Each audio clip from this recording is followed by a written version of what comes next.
పరమ గీతాలు, పరలోకపు గీతాలు, పర సంబంధమైన గీతాలు, ప్రభు అయిన యేసు క్రీస్తు రక్తము చేత కడగబడిన వారికి యేసు క్రీస్తు ప్రభు యొక్క పునరుత్థానపు శక్తి చేత బలము చేత సంధించబడి సహవాసములో ఆనందిస్తున్న వారికి ఈ గీతాలు ఎంతో మధురమైనవిగా, పరిశుద్ధమైనవిగా, పవిత్రమైనవిగా, శ్రేష్టమైనవిగా, అమూల్యమైనవిగా, వర్ణింప సఖ్యము కాని దేవుని దానముగా కనిపిస్తూ ఉన్నాయి.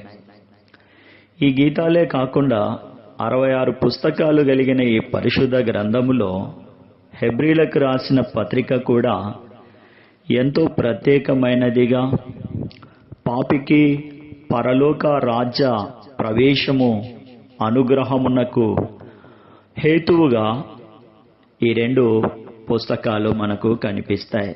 ప్రధాన యాజకునిగా మన ప్రభువు మన సమస్త దోషము కొరకు, మన సమస్త అపరాధము కొరకు మనము దేవుని నీతిగా చేయబడినట్లు, మన యందు దేవుని క్రియ రూపకముగా మనము రూపింపబడినట్లు, మనము దేవునితో దేవుని రాజ్యమైనటువంటి అతి పరిశుద్ధ స్థలములో దేవుని ధవల సింహాసనము ఎదుట సాగిలపడునట్లు ఈ 2 పుస్తకాలు విశ్వాస జీవిత సమకూర్పు కొరకు అనుగ్రహింపబడ్డాయి. 5వ వచనములో, యెరూషలేము కుమార్తెలారా, నేను నల్లని దాననైనను సౌందర్యవంతురాలను, కేదారు వారి గుడారముల వలెను, సొలొమోను నగరు తెరల వలెను నేను సౌందర్యవంతురాలను అనే మాటలు చాలా ఆకర్షణీయముగా, ప్రత్యేకముగా కనిపిస్తూ ఉన్నాయి. పరిశుద్ధపరచబడిన దేవుని ప్రజలు యాత్రా జీవితములో సాగుతూ ఉన్నప్పుడు మరి శ్రమలు, దేవుని ఇంటిలో, దేవుని మహిమలో, దేవుని కృపలో, దేవుని హస్తపు నీడలో పనిచేస్తూ ఉన్నప్పుడు మరి కలిగినటువంటి నల్లని తనము ఇది సౌందర్యవంతంగా కనిపిస్తూ ఉంది. బాహ్య నేత్రాలతో చూసినప్పుడు అది అంత సౌందర్యముగా, ఆకర్షణీయముగా ఉండకపోవచ్చు, కానీ ఆత్మ సంబంధమైన నేత్రాలతో చూసినప్పుడు అదెంతో ప్రశస్తమైనదిగా కనిపిస్తూ ఉండుట మనము చూస్తూ ఉన్నాం. కనుక దేవుని ఇంటిలో నమ్మకస్తులైన వారికి దేవుడు అనుగ్రహించే సౌందర్యం, బహుమానము ఎంతో ప్రాముఖ్యమైనవిగా కనిపిస్తూ ఉన్నాయి. కేదారు వారి గుడారాలు పరిశుద్ధ గ్రంథములో మనకు కనిపిస్తాయి. కేదారు ఇస్మాయేలు యొక్క, అబ్రహాము దాసికి మరి హాగరుకు పుట్టినటువంటి కుమారుడు ఇస్మాయేలు. అతని 2వ సంతానమే కేదారు. ఇస్మాయేలు దేవునికి అనుకూలంగా దేవుని ఆజ్ఞలో లేకపోయినప్పటికీ ఆయన 2వ కుమారుడైన కేదారు దేవుని మనస్సులోనికి, దేవుని ఆజ్ఞలోనికి వచ్చిన కారణము చేత అతని పేరు పరిశుద్ధ గ్రంథములో మనం చూస్తాం. ఆది కాండంలో కూడా కేదారు గురించిన కొన్ని సత్యాలు మనకు రాయబడుతూ వచ్చినాయి. ఈ గుడారాలు అని మనము ఆలోచన చేసినప్పుడు గుడార సంబంధమైనటువంటి జీవితాన్ని జీవించిన వారు పరిశుద్ధ గ్రంథములో దేవునికి ప్రియమైన వారుగా కనిపిస్తూ ఉన్నారు. అబ్రహాము గుడార జీవితము ఎన్నో ఆత్మీయ అంతస్తులను ఆత్మీయంగా దేవుని కృపా సన్నిధానములో, దేవుని కృపా సత్య సంపూర్ణతతో, దేవుని కృపా సమృద్ధితో బ్రతకనుద్దేశించినటువంటి వారికి అబ్రహాము యొక్క గుడారము విశ్వాసపు లోతులలోనికి నడిపిస్తుందన్న సత్యము పరిశుద్ధ గ్రంథంలో మనకు కనిపిస్తాయి, వినిపిస్తూ ఉంటాయి. అబ్రహాము మరి గుడారము ద్వారా విజయముతో వస్తూ ఉన్నప్పుడు మెల్కీసెదెకు యొక్క క్రమములోని ప్రధాన యాజకుడు, మరి ఆయనకు పోలికగా ఉన్నటువంటి ప్రభు అయిన యేసు క్రీస్తు మనకు కనిపిస్తాడు. ఆ గుడారములో నుండి మరి అబ్రహాము విజయాన్ని సొంతం చేసుకున్నట్లుగా మనం చూస్తాం. ఆ గుడార జీవితము ద్వారానే అబ్రహాము ఆస్తులు, బంగారు, దాసులు, గొర్రెలు, మరి గొడ్లు, మరి ఇట్లా విస్తారమైనటువంటి బహు సంపదలో అబ్రహాము ఉన్నట్లుగా చూస్తాం. అబ్రహాము యొక్క గుడారము సమాధానాన్ని జ్ఞాపకం చేస్తుంది. అబ్రహాము యొక్క గుడారము సహవాస జీవితానికి ఆహ్వానిస్తూ ఉన్నట్లుగా మరి మనము చూస్తాం.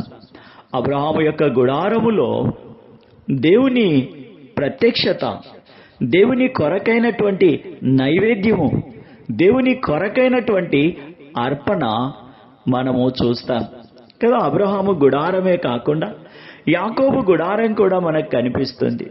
యాకోబు, నీ గుడారములు ఎంతో రమ్యమైనవి అని పరిశుద్ధ గ్రంథములో చూస్తూ ఉండుట మనము గమనిస్తాం. వీటన్నిటికంటే శ్రేష్టమైనదిగా మరి ఈ భూమి మీద ఎంతో గంభీరమైనదిగా, ప్రశస్తమైనదిగా, అమూల్యమైనదిగా అరణ్యములో ఉన్నటువంటి ప్రత్యక్షపు గుడారము మనము సినాయి పర్వతం వద్ద చూడగలుగుతాం.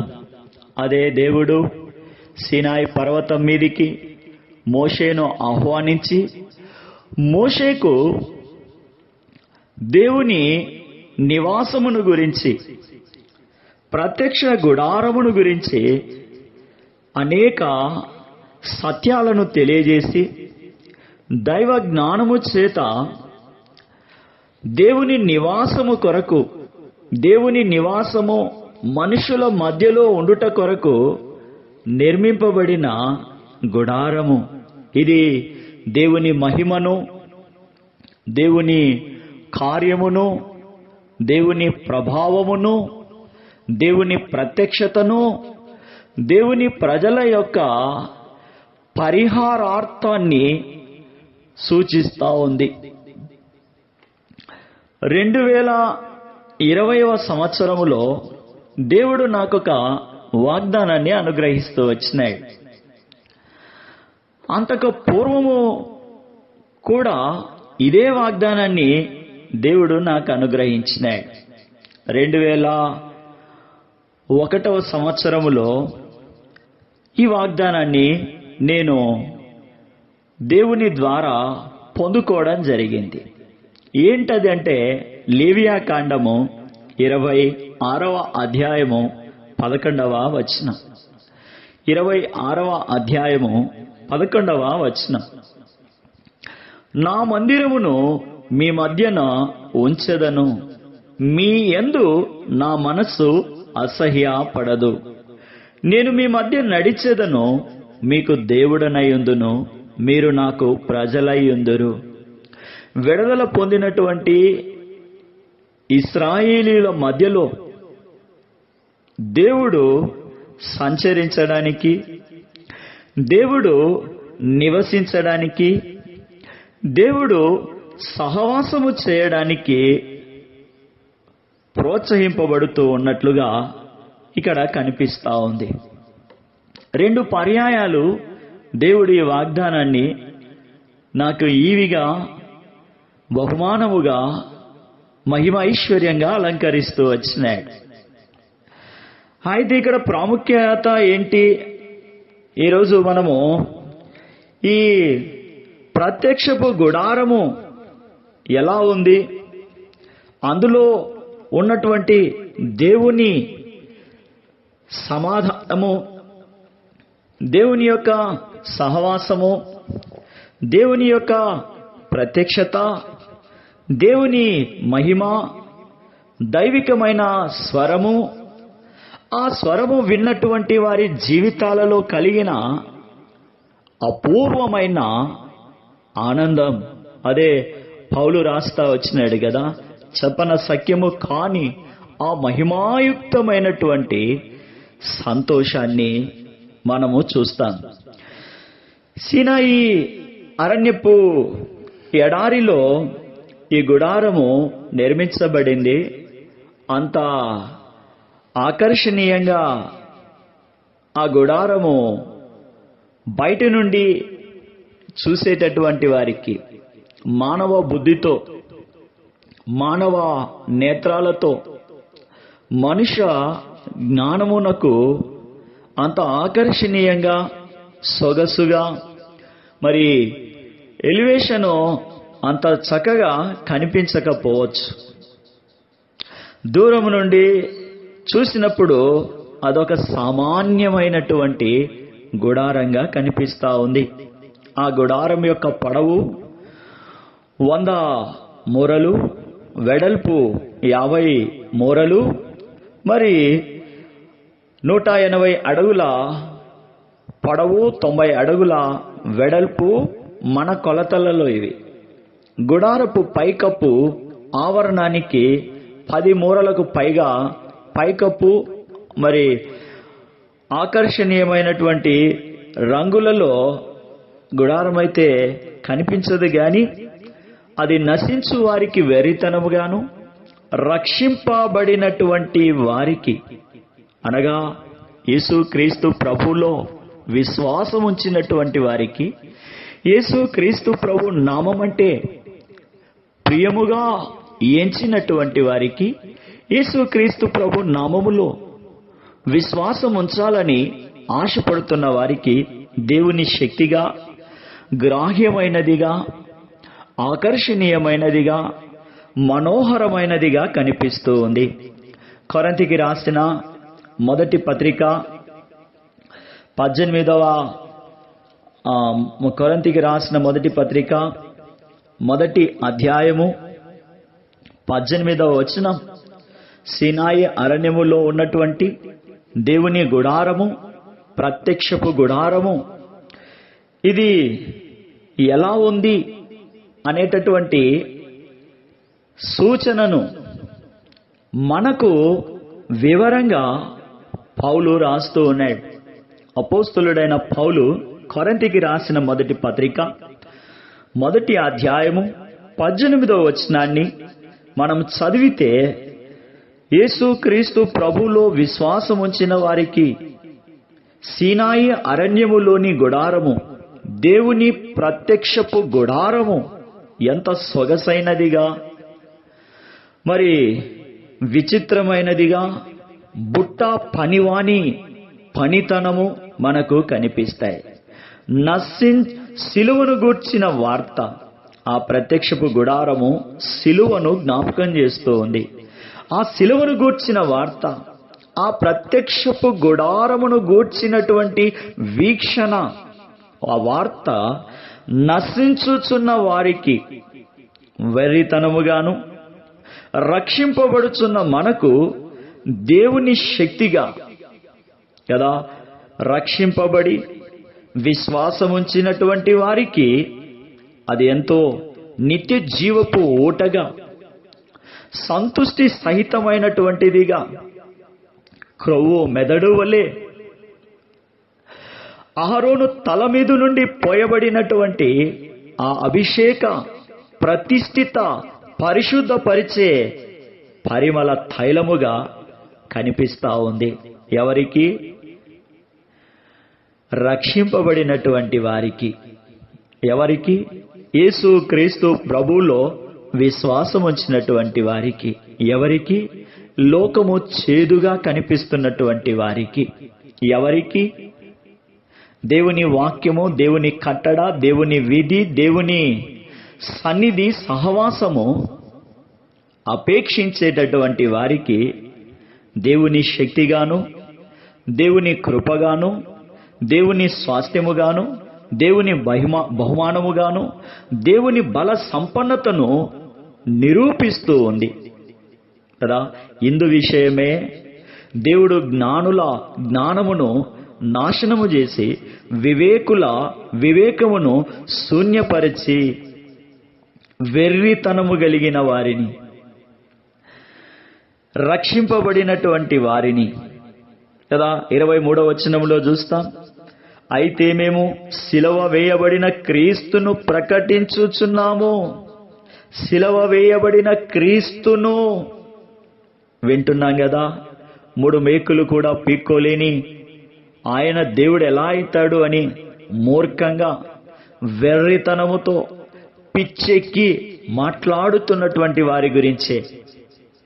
మనమేం తిట్టడం లేదు, మరేమేం దూషించడం లేదు, మనమేం ఎగతాళి చేయడం లేదు. గాని సిలువను గూర్చిన వార్త, యేసు క్రీస్తు ప్రభువును గూర్చిన సుసమాచారము, సువర్తమానము సర్వజనులకు, సమస్త ప్రజలకు, భూదిగంత నివాసులకు మహిమకరమైనదిగా, పరిశుద్ధమైనదిగా, ప్రశస్తమైనదిగా, పరలోకపు మార్గముగా అగుపిస్తూ ఉంది, వినిపిస్తూ ఉంది, కనిపిస్తూ ఉంది.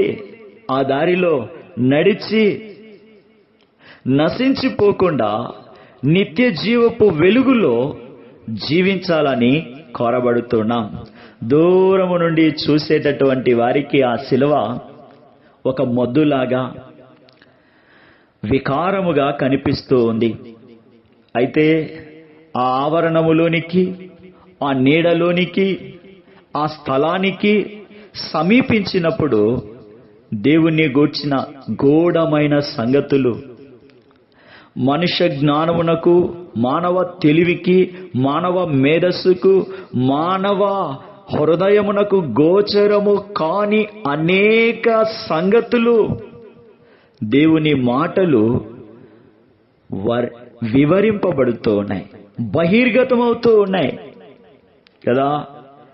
ఈ ప్రత్యక్షపు గుడారము దేవుని కుమారుడైన యేసు క్రీస్తు ప్రభువు భూమి మీద ఉన్నప్పుడు ప్రజలు ఆయనను ఒక ప్రత్యేకమైన వ్యక్తిగా, దేవుని కుమారునిగా పరిగణించలేదు.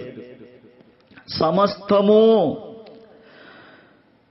మరుగు చేయబడి ఉన్నాయి, అంత ఆకర్షణీయంగా కనిపించలేదు. 53వ అధ్యాయము ప్రవక్త ద్వారా ప్రవచించబడింది. యెషయా గ్రంథం 53వ అధ్యాయం 2-3 వచనాలలో అతనికి స్వరూపమైనను సొగసైనను లేదు, మనం అతనిని చూచి అపేక్షించున్నట్లుగా అతని యందు స్వరూపము లేదు, అతడు తృణీకరింపబడిన వాడు గనుక మనము అతనిని ఎన్నిక చేయకపోతిమి. ఆ దినాలలో యేసు క్రీస్తు ప్రభు ఆకర్షణీయంగా లేడు. ఎప్పుడైతే ఆయన మన శిక్ష కొరకు, మన దోషము కొరకు, మన అపరాధము కొరకు ఆకాశానికి భూమికి మధ్యలో ఎత్తబడినాడో, ఆయన ఎంతో ఉన్నతుడుగా, అమూల్యమైన వాడుగా, అదృశ్య దేవుని స్వరూపి అయిన దేవుని కుమారుడుగా మనల్ని ప్రేరేపిస్తూ ఉన్నాడు. ఆయన అంటూ ఉన్నాడు, నేను వారిలో నివసించున్నట్లు, ఈ హృదయపు లోగిలిలో, ఈ హృదయమనే గుడారములో, మన జీవితము అనే గుడారములో నివసించడానికి పరిశుద్ధుడైన దేవుడు స్థలాన్ని కోరుతున్నాడు. హృదయము ఘోరమైన వ్యాధి కలిగి అది నశించేదిగా, మరి నెమ్మది లేనటువంటిదిగా, అనేక లోక చింతనలతో యోహాను రాసిన మొదటి పత్రిక 2వ అధ్యాయములో కనిపిస్తున్నట్లుగా నేత్రాశ, జీవపు డంబము, శరీర ఆశల చేత కలవరముతో, కంపరముతో ప్రకంపిస్తూ ఉన్నటువంటి ఆ హృదయపు వాకిలిని తెరవమని, దానిని పరిశుద్ధపరిచి దేవుడు నివాసము చేయుట ద్వారా కలిగే సౌఖ్యత, సమాధానములోనికి నడిపించడానికి మనలని ఆహ్వానిస్తూ ఉన్నాడు. ప్రభు అయిన యేసునందు విశ్వాసముంచుము, ప్రభు అయిన యేసు క్రీస్తును హృదయములో చేర్చుకొనుట ద్వారా మార్గము, సత్యము, జీవమై లోక పాపమును మోసుకొని పోయిన దేవుని గొర్రెపిల్లగా తండ్రి కుడిపార్శ్వమునకెక్కి మన కొరకు విజ్ఞాపన చేస్తూ మధ్యాకాశములో వేవేల పరిశుద్ధుల పరివారముతో ప్రధాన దూత శబ్దముతో మనల్ని తనతో కొనిపోవడానికి రానయ్యున్న యేసు క్రీస్తు ప్రభువులో విశ్వాసముంచవలసిందిగా ప్రేమతో మిమ్మను ఆహ్వానిస్తూ ఉన్నాం. ఈ ప్రత్యక్షపు గుడారం గురించి అనేక విషయాలు మనము నేర్చుకోవలసి ఉంది. కానీ మనకున్న హద్దుబాటును బట్టి ఈ ప్రత్యక్షపు గుడారం యొక్క ద్వారము ఎంతో విశాలమైనదిగా కనిపిస్తూ ఉంది. అద్భుతమైన గుడారము దేవుని నివాసాన్ని, దేవుని కుమారుని గురించి, పరలోకపు మహిమను గురించి వివరిస్తూ ఉన్నాయి. ప్రకటన గ్రంథం 21వ అధ్యాయము 1 వచనాలలో కనిపిస్తున్నట్లుగా, ఇదిగో దేవుని నివాసము మనుషులతో కూడా ఉంది. దేవుని ప్రేమ, దేవుని సన్నిధానము, దేవుని సహవాసము పరలోకము యొక్క కేంద్రము, పరలోకము యొక్క రుజుమార్గము ఆయన కుమారుడైన అద్వితీయుడు, ప్రియ కుమారుడైన యేసు క్రీస్తు ప్రభు ద్వారా మనకు కనిపిస్తూ ఉన్నాయి. దహన బలిపీఠము, గంగాళము, దేవుని ఆ నమూనా, ఆ పలకలు, మేఘము, 4 రంగులు, ఆ గుడారానికి ఉన్నటువంటి 3 ద్వారాలు, గుడారము పైన ఉన్నటువంటి తెరలు, మరి పరిశుద్ధ స్థలము, అతి పరిశుద్ధ స్థలము, పరిశుద్ధ స్థలానికి అతి పరిశుద్ధ స్థలానికి మధ్యన ఉన్న తెర, దేవాలయపు తెర, ఆ అతి పరిశుద్ధ స్థలములోనికి సంవత్సరమునకొక మారు ప్రవేశించే ప్రధాన యాజకుడు కదా. ఇవన్నీ దేవుని జ్ఞానము చేత వివరింపబడే గొప్ప పరలోకపు సంగతులు. చూడండి, ప్రజలను దేవుడే తన ప్రజలను వారి పాపము నుండి విడిపించును. ఆయన వారితో కూడా ఉంటాడు. అందుకే ఆయనకు ఇమ్మానుయేలు అనే పేరు ఉంది.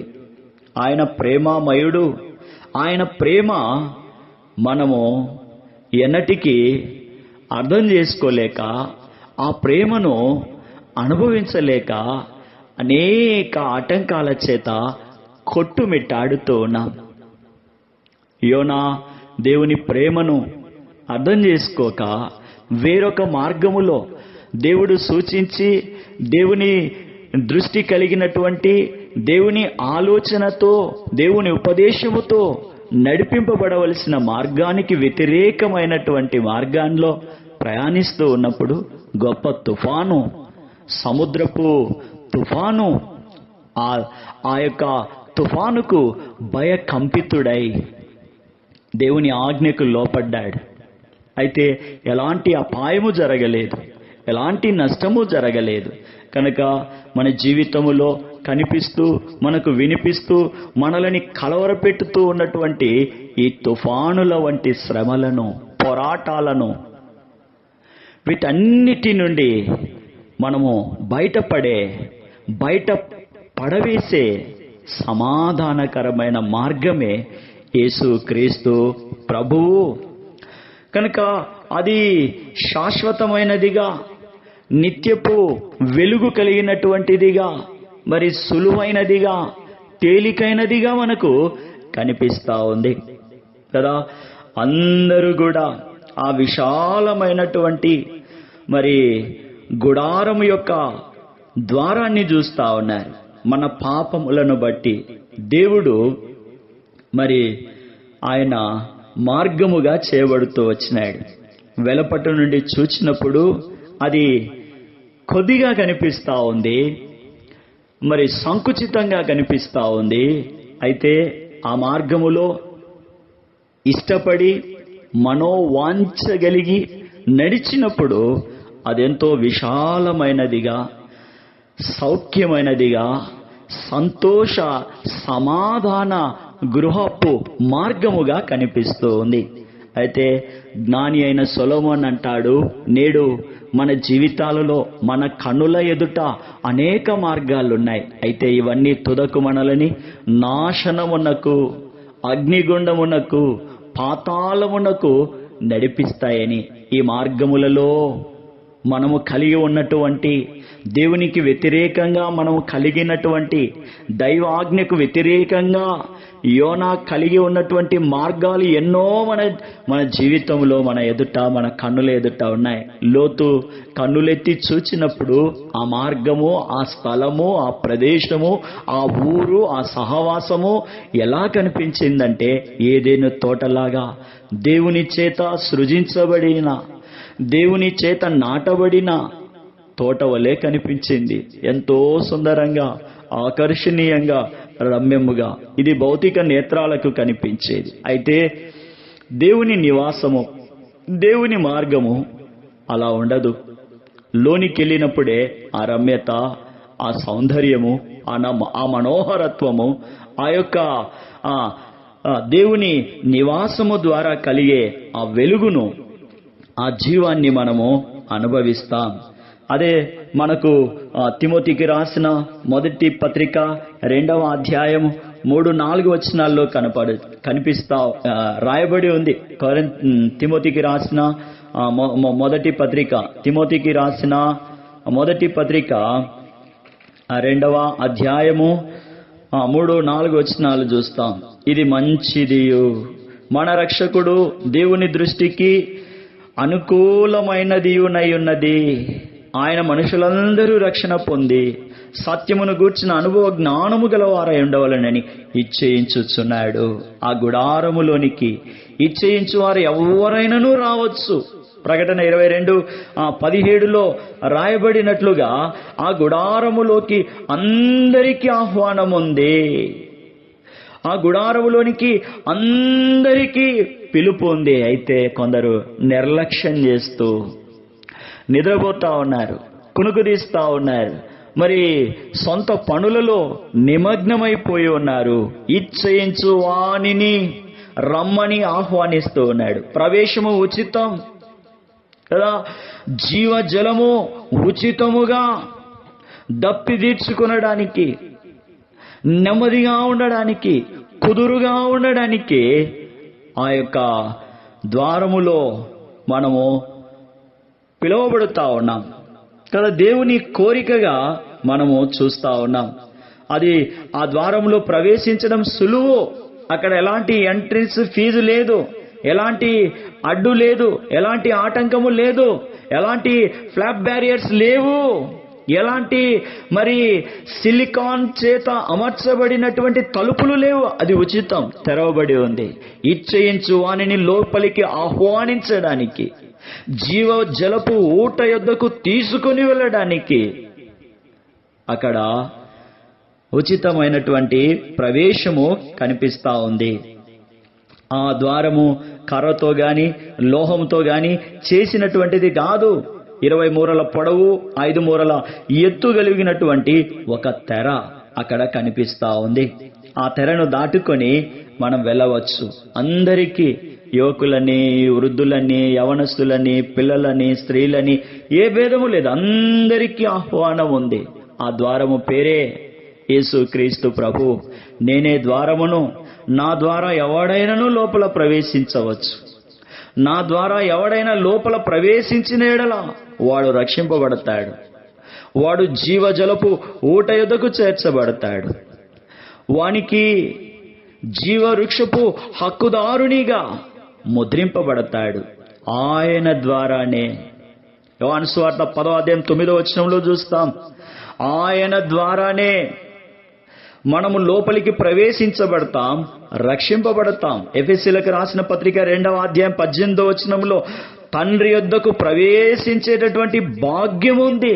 ఆయనొక్కడే యేసుక్రీస్తు ప్రభు ఒక్కడే నీ సమస్యకు సమాధానము, నిన్ను సరైన మార్గములో నడిపించేవాడు, నీ జీవితంలో ఒంటరితనాన్ని తొలగించి పరిపూర్ణము చేయగలిగిన వాడు ఒకే ఒక్కడు, రక్షకుడు, మార్గమైనాడు, సత్యమైనాడు, జీవమైనాడు, ద్వారమైనాడు. అందులో ప్రవేశించిన వాడు నిత్య జీవపు బుగ్గల యొద్దకు నడిపింపబడుతూ ఉన్నాడు. ఇప్పుడైతే ఉచిత ప్రవేశము యేసుక్రీస్తు ప్రభు రక్తము ద్వారా కలిగినటువంటి ఆ కృప ద్వారా ఆ ద్వారంలో ఉచితముగా ప్రవేశించవచ్చు. ఒకరోజు వస్తుంది, ఆ ద్వారం మూయబడుతుంది, అక్కడ ఇంకా ఎవరికి ప్రవేశము లేదు. ఒకవేళ వెళ్ళి అయ్యా అంటే తలుపు తడితే మీరెవరో నేను ఎరగను అంటాడు. మత్తయి సువార్తలో మనం చూస్తాం కదా, 10 మంది కన్యకలు 5 మంది మాత్రమే ఆ ద్వారములో సులువుగా ప్రవేశించినారు. మిగతా 5 మంది నిర్లక్ష్యము వల్ల ఆలస్యం చేసినారు, జాగు చేసినారు, కునికినారు. ప్రాపంచిక విషయాల యందు ఆసక్తి కలిగి మరి అక్కడికి వెళ్ళి తలుపు తడుతూ ఉంటే మీరెవరో నేను ఎరగను అన్న మాటల చేత నిరాశతో గాఢాంధకారములోకి వారు వెళ్ళిపోయినట్లుగా మనం చూస్తాం. 25వ అధ్యాయము మత్తయి సువార్తలో ఆ కన్యకలు కదా. ఆదికాండం 7వ అధ్యాయంలో మనం చూస్తాం, నోవాహు కృప పొందిన వాడై దేవుని ఆజ్ఞ చేత ఓడను నిర్మిస్తూ ఉంటే ఆ చుట్టూ ఉన్నటువంటి వారు అరే వర్షాలే లేక కొన్ని వందల సంవత్సరాలయ్యింది, సమీప దూరములో ఎలాంటి సముద్రము కూడా లేదు, ఇక్కడ ఓడ నిర్మిస్తూ ఉన్నావు, పిచ్చి పట్టిందని హేళన చేసినారు. అయితే ఆ ఓడ రక్షణ ద్వారము ఒక దినాన మూయబడింది. ఆ ఓడ యొక్క ద్వారము మూయబడిన పిదప ఆకాశపు తూములు విప్పబడ్డాయి, జల ప్రవాహము మరి పోయబడింది. అనేకులు ఆహాకారాలతో నీట మునిగి చనిపోయినారు. అయితే విశ్వసించిన వారు ఆ ఓడలో ఆ ద్వారము గుండా, ఆ రక్షణ ద్వారము గుండా ప్రవేశించిన వారు మాత్రమే రక్షించబడ్డారు, దేవుని హస్తము చేత మోయబడ్డారు.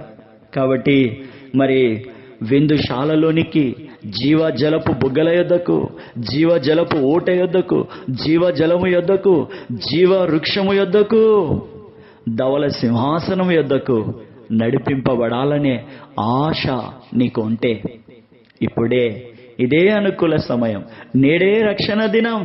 ప్రభువైన యేసునందు విశ్వాసముంచు. అయ్యో నేనెంత దౌర్భాగ్యుడను అన్నాడు.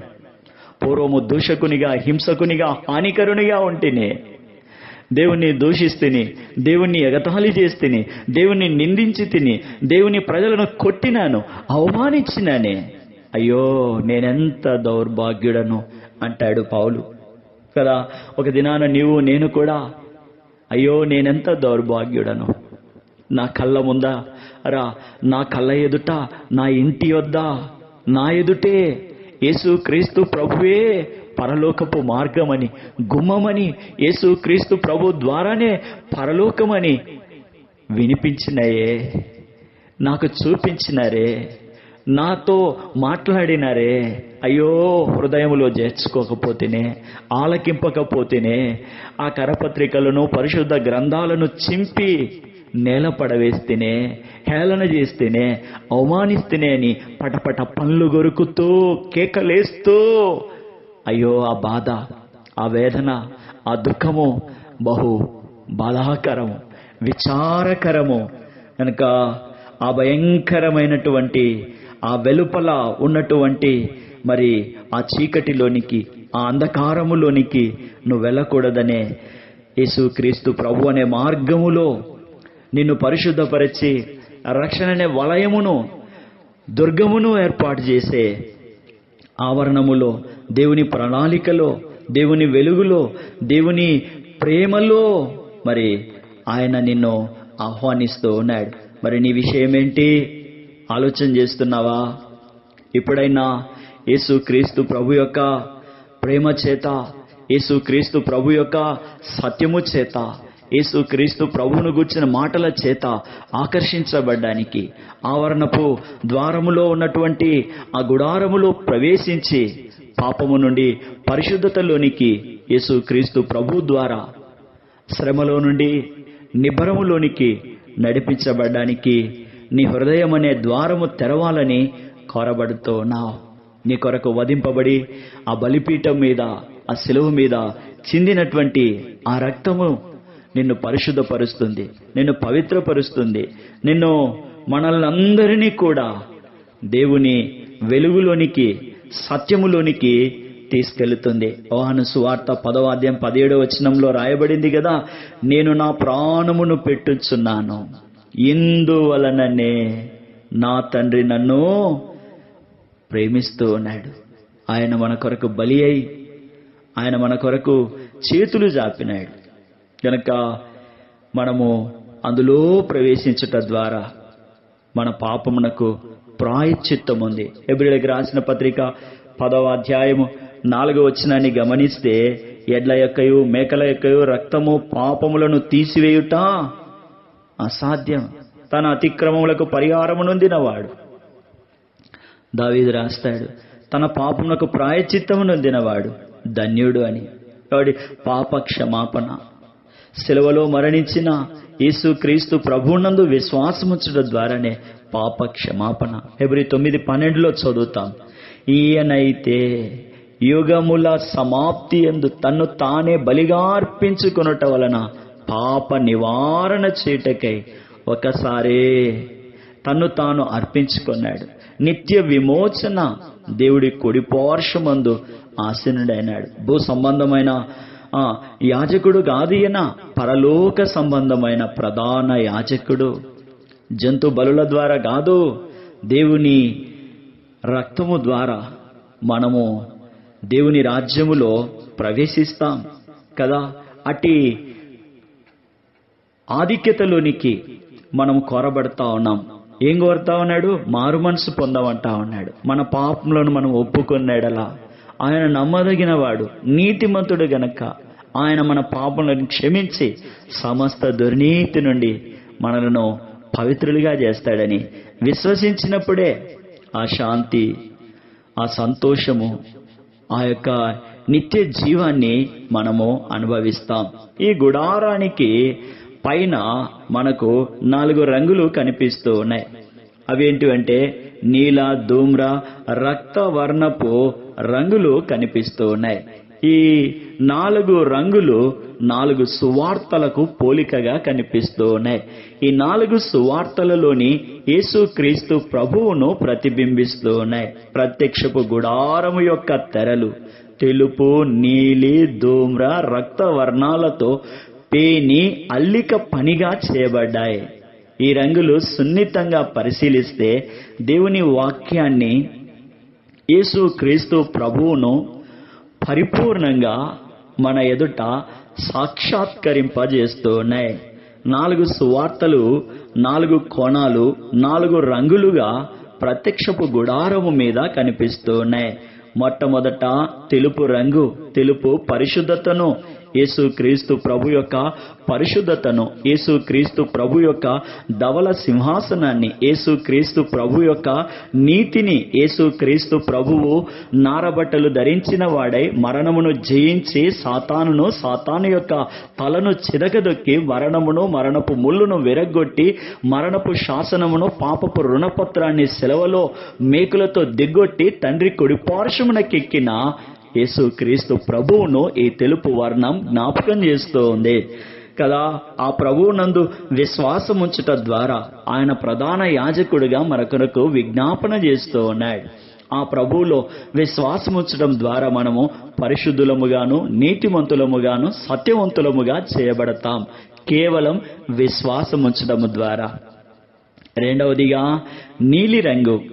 నీలిరంగు యోహాను సువార్తలో ఉన్నటువంటి ఆయన కుమారుడైన యేసుక్రీస్తు ప్రభు అనగా దేవుని కుమారుడైన యేసుక్రీస్తు ప్రభువును జ్ఞాపకం చేస్తూ ఉంది. నీలిరంగు ఆకాశపు వర్ణాన్ని జ్ఞాపకం చేస్తోంది. ఆకాశము నుండి అంటే పరలోకము నుండి వచ్చిన ప్రభు మన సమస్త పాపభారము కొరకు పైకెత్తబడి పరలోకమునకు చేర్చబడి ఆ మధ్యాకాశమునకు ఒక దినాన మన కొరకు మరలా రానున్నటువంటి సంగతి, తద్వారా మనము నిత్య జీవములోనికి చేర్చబడతాము అన్న సత్యము ఈ నీలిరంగు వివరిస్తా ఉంది. మొదట తెలుపు మనం చూస్తా ఉన్నాం, పరిశుద్ధతను జ్ఞాపకం చేస్తూ ఉంది. నమ్మకమైన సేవకుడు మార్కు సువార్తకు ఈ తెలుపు సూచనగా ఉంది. నీలిరంగు దేవుని కుమారుడు, నిత్య జీవపు వారసుడైన యేసుక్రీస్తు ప్రభువును నీలిరంగు జ్ఞాపకం చేస్తా ఉంది. మూడవదిగా ధూమ్రవర్ణం. ఇది చాలా విలువైనటువంటిది, ఖరీదైనటువంటిది, రాజులు సంపన్నులు మాత్రమే ధరించేటటువంటిదని లేఖనాలలో పలు చోట్ల మనకు కనిపిస్తుంది. అలా ఈ ధూమ్రవర్ణము మనకు లూకా సువార్తలోని మనుష్య కుమారుడు మన పాపము కొరకు శ్రమపడి మరణముంది మనలని తండ్రితో ఉభయులను ఏకం చేసిన రాజుల రాజు ప్రభువుల ప్రభువును జ్ఞాపకం చేస్తా ఉంది. సార్వత్రిక సంపదలోనికి, సంతుష్టిలోనికి నడిపించిన మనుష్య కుమారుణ్ణి మనము చూస్తాం. చివరిగా రక్తవర్ణము. ఈ రక్తవర్ణము మత్తయి సువార్త రాజుల రాజు ప్రభువుల ప్రభు అయిన యేసుక్రీస్తును జ్ఞాపకం చేస్తూ ఉంది. ఇది రాజు యొక్క మహిమను, ఔన్నత్యాన్ని, ప్రశస్తతను, ప్రాముఖ్యతను వివరిస్తూ ఉన్నాయి. కనుక ఈ గుడారము, ఈ ప్రత్యక్షపు గుడారము మన జీవితంలో ప్రాముఖ్యమైనదిగా, ప్రత్యేకమైనదిగా ఉండాలని, అట్టి గుడారములో మనము చేర్చబడాలనే కోరబడుతూ ఉన్నాం.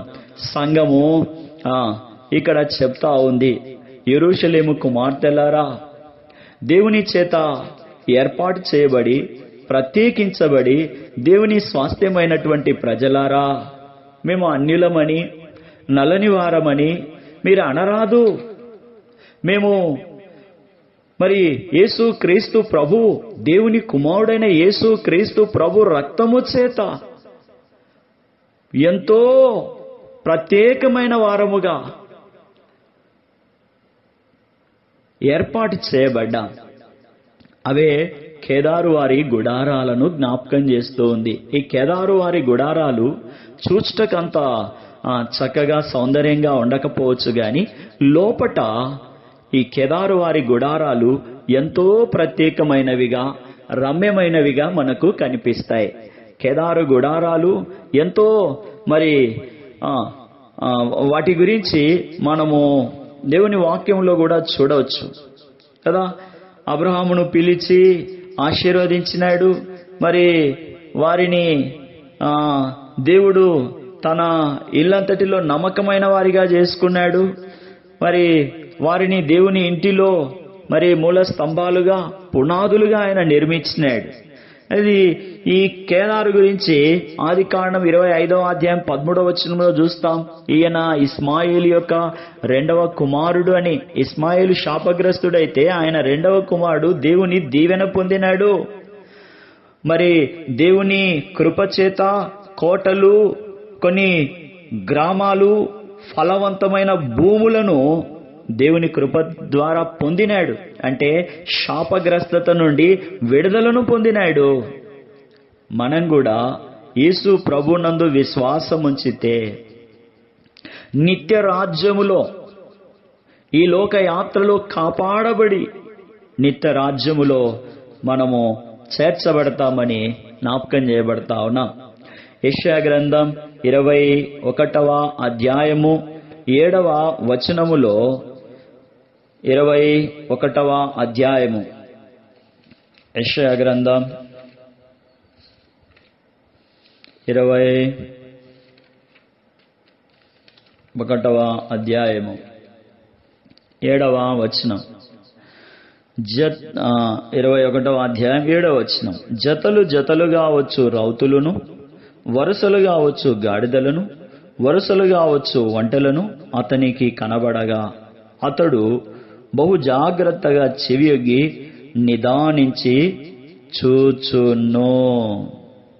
ఇక పై వచనాలలో మనం చూస్తే ఇది కేదారీయుల యొక్క బలము, వారు బలాఢ్యులని విలుకాండ్రని మనకు కనిపిస్తా ఉన్నాయి లేదా సముద్ర తీరమునున్న అడవి దేశమును గూర్చిన దేవోక్తి.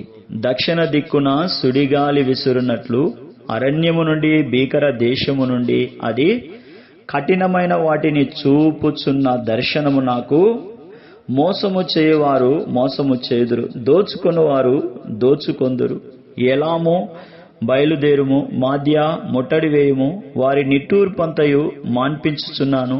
కావున నా నడుము బహు నొప్పిగా ఉన్నది, ప్రసవించు స్త్రీ వేదన వంటి వేదన నన్ను. బాధ చేత నేను వినలేకుండానున్న, విభ్రాంతి చేత నేను చూడలేకున్నా. నా గుండె తటతట కొట్టుకుని మహాభయము నన్ను కలవరపరచు. నాకిష్టమైన సంధ్యావేళ నాకు. వారు భోజనపు బల్లను సిద్ధము చేదురు, తివాసీలు పరుతురు, అన్నపానములు పుచ్చుకొందురు. అధిపతులారా లేచి కేడెములకు చమురాయుడు. ప్రభువు నాతో ఇట్లనెను, నీవు వెళ్ళి కావలి వాణ్ణి నియమింపు, అతడు తనకు కనబడిన దాన్ని తెలియజేయును. జతలు జతలుగా వచ్చు రౌతులను, వరుసలుగా వచ్చు గాడిదలను, వరుసలుగా వచ్చు ఒంటెలను అతనికి.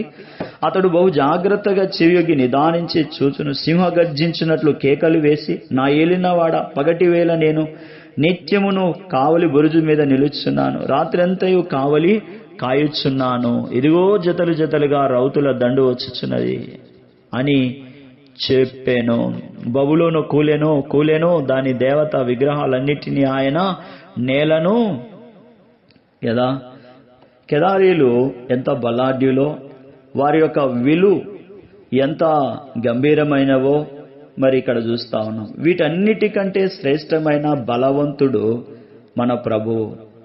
ఆత్మీయ యుద్ధంలో మనము సులువుగా చిక్కులు పెట్టే ప్రతి పోరాటములో మరి శరీరముతో, లోకముతో, పాపముతో పోరాడి జయముందే జయసూచకమైనటువంటి మరి అక్షయమైన అలంకారాలను యేసుక్రీస్తు ప్రభు ద్వారా మనకు అనుగ్రహించినాడు. 42వ అధ్యాయం యెషయా గ్రంథం 11వ వచనంలో, 42వ అధ్యాయం యెషయా గ్రంథం 42 11వ వచనంలో, అరణ్యమును దాని పురములను, కెదారు నివాస గ్రామములను బిగ్గరగా పాడవలెను. గ్రామములను బిగ్గరగా పాడవలెను. శేల నివాసులు సంతోషించుదురుగాక, పర్వతముల శిఖరముల నుండి వారు కేకలు వేయుదురుగాక. చూడండి, కెదారీయులు ప్రభువును కీర్తిస్తా ఉన్నారు అని మనం ఇక్కడ చదువుతా ఉన్నాం. ప్రభు యొక్క కీర్తన నిత్యము మన నోట ఉంటుంది. బిగ్గరగా పాడండి కదా. దావీదు పాడినాడు, శ్రమలలో పాడినాడు. పౌలు శీలలు చెరసాలలో పాడినారు. దావీదు శ్రమల్లో, కష్టాల్లో, అరణ్యములో తరమబడినప్పుడు సంతోషముతో ప్రభువును, దేవుని మహిమను పాడి కీర్తించిన ఆ పరిస్థితులు, ఆ సంఘటనలు మన కళ్ళ ముందు కనిపిస్తాయి. ఆయన నోట దేవుని స్తోత్ర గీతము ఉన్నట్లుగా ఎల్లప్పుడూ నా నోట దేవుని గూర్చిన జ్ఞానము, స్తోత్ర గీతము ఉండాలని చెప్తూ వచ్చి, పరిస్థితులు ఎలా ఉన్నా దేవుని ప్రేమ మారదు, మార్పు చెందదు. కనుక ఇప్పటి కాలపు శ్రమలు ఎన్నదగినవి కావు అని వాక్యం మనకు చెప్తూ ఉంది. ప్రస్తుత కాలము మనము అనుభవిస్తున్నటువంటి శ్రమలు, కష్టాలు, కన్నీళ్లు, దుఃఖాలు, అవమానాలు, అగచాట్లు, అఘాయిత్యాలు ఇవన్నీ కూడా ఎన్నదగినవి కావు అని దేవుని వాక్యం చెప్తూ ఉంది. ఎప్పుడు అవి ఎన్నదగినవి కావు అంటే, దేవుణ్ణి స్తుతించి కీర్తించి ఆరాధించినప్పుడే, బిగ్గరగా దేవుణ్ణి స్తుతించి కీర్తించి ఆరాధించినప్పుడు అవి మనకు చులకనగా ఉంటాయి. ఒక మహారాజుకే శ్రమలు వచ్చినప్పుడు మనము పోల్చుకుంటే చాలా స్వల్పం, అల్పులము కదా. ఇట్టి మనకు అవి చులకని శ్రమగా కనిపిస్తాయి. యెషయా గ్రంథం 60వ అధ్యాయము 7వ వచనంలో, యెషయా గ్రంథం 60వ అధ్యాయము 7వ వచనంలో, ఇది దేవుని రెండవ రాకడను తెలియజేసేటటువంటి కీర్తన. అధ్యాయము 7వ వచనంలో, నీ కొరకు కేదారు గొర్రె మందలన్నీయు కూడుకొనును. నీ కొరకు యెహోవా స్తోత్రములను ప్రకటించు వారి కొరకే, దేవుని వెలుగులో జీవించి శ్రమపడి మరి అగచాట్ల పాలై దేవుని వెలుగులోనికి వచ్చినటువంటి వారి కొరకే. కన్నులెత్తి చూడు, మరి నీ కొరకు కేదారు గొర్రె మందలన్నీ కన్నులెత్తి చూడు. తేజరిల్లినటువంటి దేవుని మహిమ వెలుగు చూడుము. భూమిని చీకటి కమ్ముతా ఉంది, కటిక చీకటి జనములను కమ్ముకొని ఉంది. దేవుని మహిమ నీ మీద ఉదయిస్తా ఉంది. దేవుని వెలుగు, దేవుని తేజస్సు నీ మీద కనబడుతూ ఉంది. కనుక చీకటిలో ఉన్న జనులు, కటిక చీకటిలో ఉన్న బోధిగంత నివాసులు నీ వెలుగునకొచ్చినట్లు నీ దేవుని ఉదయ కాంతిని వారు కోరుకుంటా ఉన్నారు. కన్నులెత్తి చూడు, వీరందరూ కూడుకొని నీ యొద్దకొస్తూ ఉన్నారు. నీ కుమారులు దూరం నుండి వచ్చుచున్నారు, నీ కుమార్తెలు చంకనెత్తబడి వచ్చుచున్నారు. నీవు చూచి ప్రకాశింతు, నీ గుండె కొట్టుకొనుచు ఉప్పొంగును. చూడండి, సముద్ర వ్యాపారము నీ వైపు త్రిప్పబడు, దూరము చేయబడింది నీ వైపు. జనముల ఐశ్వర్యము నీ యొద్దకు, వంటెల సమూహము, మిద్యాను, ఏపాల లేత వంటెలను నీ దేశము మీద వ్యాపించును. వారందరూ షేబ నుండి వచ్చెదరు. షేబ బంగారు కదా, మనం చూస్తాం. బంగారమును ధూపద్రవ్యమును యెహోవాకు స్తోత్రమును ప్రకటి. నీ కొరకు కేదారు గొర్రె మందలు కూడుకొనును. కేదారు గొర్రె మందలు. కేదారు వారు కాపరులు, గొర్రెల కాపరులు. వారి గొర్రెలు, వారి మందలు శ్రేష్టమైనవిగా, ఆరోగ్యభరితమైనవిగా కనిపిస్తా ఉన్నాయి. గొర్రెలను పెంచి ఆ గొర్రెలు ప్రభువుకు బలి ఇచ్చేటటువంటి వారు. ఇది కాపరులకు గొప్ప హెచ్చరికగా, సవాలుగా కనిపిస్తా ఉంది. మనము ఎలా ఈ దేవుని ప్రజలను మేపుతున్నాం? చూడండి, మార్కెట్కి వెళితే అన్ని రకాల పదార్థాలు కనిపిస్తాయి. శ్రేష్టమైనవి కనిపిస్తాయి, ఆరోగ్యవంతమైనవి కనిపిస్తాయి, అనారోగ్యవంతమైనవి కనిపిస్తాయి, మధ్యస్థంగా ఉన్నవి కనిపిస్తాయి, ఎందుకు పనికిరాని పారవేయబడేవి కూడా కనిపిస్తాయి. మరి ఎలాంటి వాటిని కొంటాం? ఎలాంటి వాటిని కొంటాం? మనము కలిగి ఉన్న దేవుడు సంపన్నుడు, శ్రీమంతుడు, అద్వితీయుడు. అట్టి దేవుణ్ణి దేవునిగా కలిగినటువంటి మనము శ్రేష్టమైనటువంటి వాటి చేత, మంచి గోధుమ పంటతో, శ్రేష్టమైన వాటితో మనము దేవుని ప్రజలను పోషించే వారముగా, ప్రోత్సహించే వారముగా ఉండాలని కోరబడుతున్నాం. ఈ మాటలు మనకు అవే తెలియజేస్తా ఉన్నాయి. నీ కొరకు కేదారు గొర్రె మందలన్నీ కూడుకొనును. నీ పరిచర్యకవి ఉపయోగమవుతాయి, బలిపీఠం మీద అంగీకృతమవుతాయి, శృంగార మందిరములోకి వస్తాయి. చూడండి, కాబట్టి దేవుని కొరకు, దేవుని ప్రజలను ప్రోత్సహించే వారముగా, సిద్ధపరిచే వారముగా మనము ఉండాలని చెప్పబడతా ఉంది ఇక్కడ. ఎలాంటి వాటి చేత వాటిని మేపుతున్నామో, కాపుగాస్తున్నామో, మనకున్న శారీరక బలహీనతను బట్టి పరిశుద్ధ గ్రంథములోని శ్రేష్టమైన ఈవులను తీసుకొచ్చి దేవుని ప్రజలకు మనము ఇవ్వలేకపోతే మరి దేవుని బలిపీఠం మీద అది అంగీకారము కాదు, దానికి లెక్క మనము చెప్పాలి. ఇదొక గొప్ప సవాలు, ఇదొక గొప్ప హెచ్చరిక.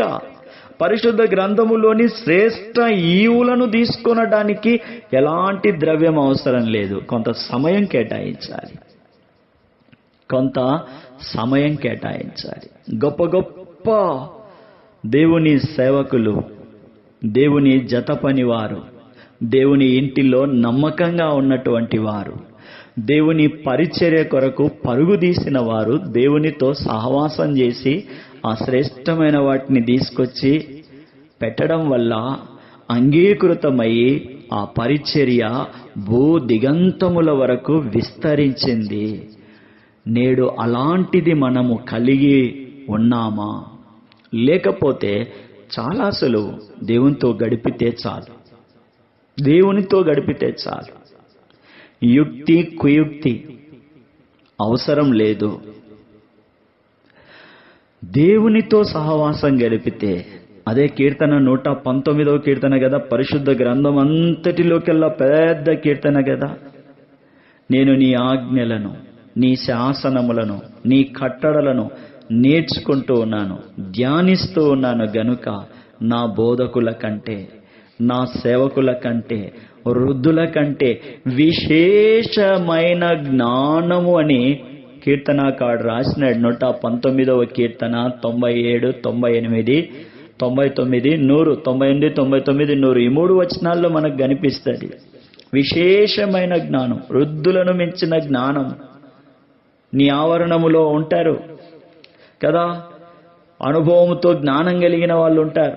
అలాంటి వారిని కంటే మించినటువంటి జ్ఞానం రావాలి అంటే దేవుని ధర్మశాస్త్రము, మరి దేవుని ఆజ్ఞలు చదవాల. శత్రువులు ఉంటారు, వారిని మించిన జ్ఞానము నీకు కావాలంటే దేవుని శాసనాలను మరి నేర్చుకొని విశేష జ్ఞానం, వృద్ధుల కంటే బోధకులందరికంటే విశేషమైనటువంటి జ్ఞానం ఎప్పుడు మనకు సంప్రాప్తం అవుతుందంటే లక్ష్య పెట్టినప్పుడు.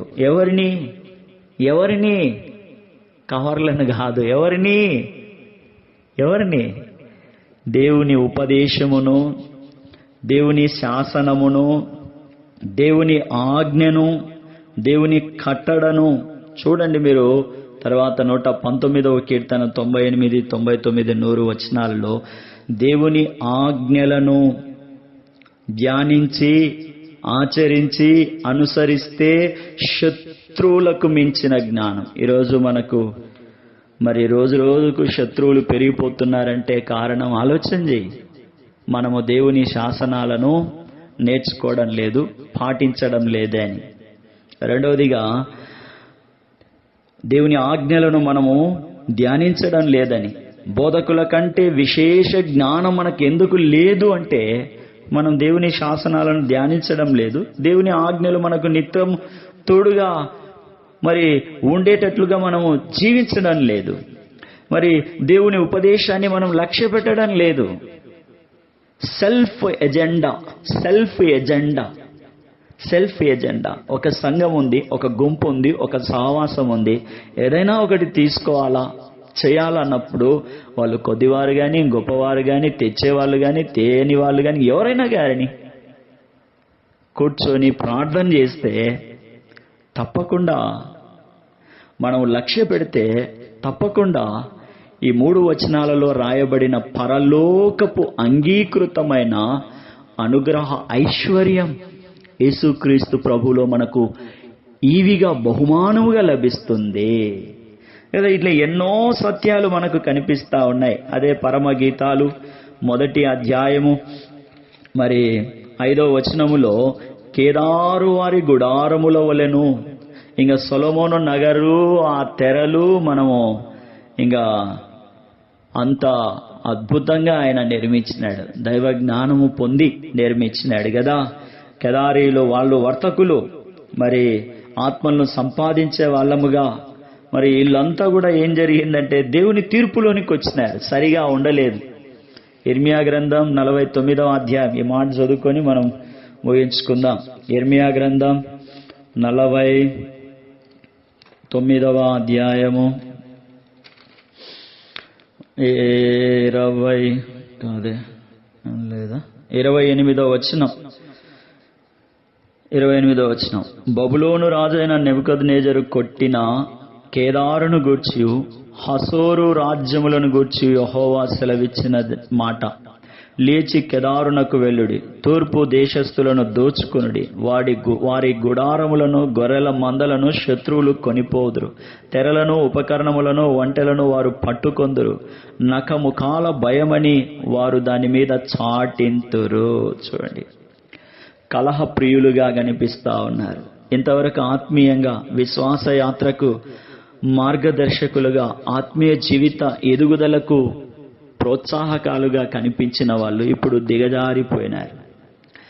దిగజారిపోయినారు. తీర్పులోనికి వస్తా ఉన్నారు. కలహానికి సిద్ధంగా ఉన్నారు. విచారకరమే కదా. విశ్వాస జీవితంలో జీవిస్తున్నటువంటి మనము కలహానికి కయ్యానికి వెళ్ళకూడదు. మనం ఇదివరకు ఒకసారి బైబిల్ స్టడీలోనో ప్రార్థన కూడికలోనో చెప్పుకున్నాం. ఏమని అంటే ఇస్సాకు ప్రార్థన చేసినాడు. ఇస్సాకు దేవుని నామములో అని ప్రార్థన చేసినాడు. యాకోబు ప్రార్థన ఇస్సాకు దేవుని నామం, అబ్రహాము దేవుని నామములో అనలే, ఇస్సాకు దేవుని నామం. ఎందుకన్నాడు అంటే ఇస్సాకు బావులు దోయించినప్పుడు ఆ చుట్టూ ఉన్న వాళ్ళు వచ్చి వాటిని పట్టుకున్నారు, దోచుకున్నారు. అయితే ఇస్సాకు గొడవ పడలే, సమాధానంగా వెళ్ళిపోయినాడు, సంతోషంగా వెళ్ళిపోయినాడు. అందుకే ఆయన ఇస్సాకు దేవుని నామములో నాకు గొడవలొద్దు, కలహాలొద్దు, దూరంగానే వెళ్ళిపోతాను, మీరే వాటిని అనుభవించండి, ఆనందించండి. అయితే ఒక దినాన దేవుని హస్తానికి లెక్క మీరే చెప్పుకుంటారు, నాకొద్దు అని వెళ్ళిపోయినాడు. ఆయన దూరంగా వెళ్ళిపోయి మళ్ళా బావులు దోవుకున్నాడు. దేవుడు సమృద్ధిగా ఇచ్చినాడని ఆదికాండంలో చదువుతారు, మీరు కూడా చదువుతారు. కాబట్టి మనం అలా ఉండాలని దేవుడు కోరుకుంటా ఉన్నాడు. కేదారు గుడారాల కంటే సౌందర్యమైనవి సొలొమోను నగరు యొక్క తెరలు. ఎంత బహిరంగంగా కానీ అంతరంగంగా కానీ ఆ తెరలు మరి ఎంతో సొగసుగా రమ్యముగా ప్రత్యేకంగా ఉన్నాయి అని మనకు పరిశుద్ధ గ్రంథములో ఆయా చోట్ల మనకు కనిపిస్తుంది. సొలొమోను నగర తెరలు ఎంతో సౌందర్యమైనవి అని రోజు ఆయన చేస్తే మరి సొలొమోను నగర తెరల యొక్క సౌందర్యాన్ని మరి ఆత్మీయ సత్యాన్ని నేర్చుకోవడానికి ప్రయత్నం చేద్దాం.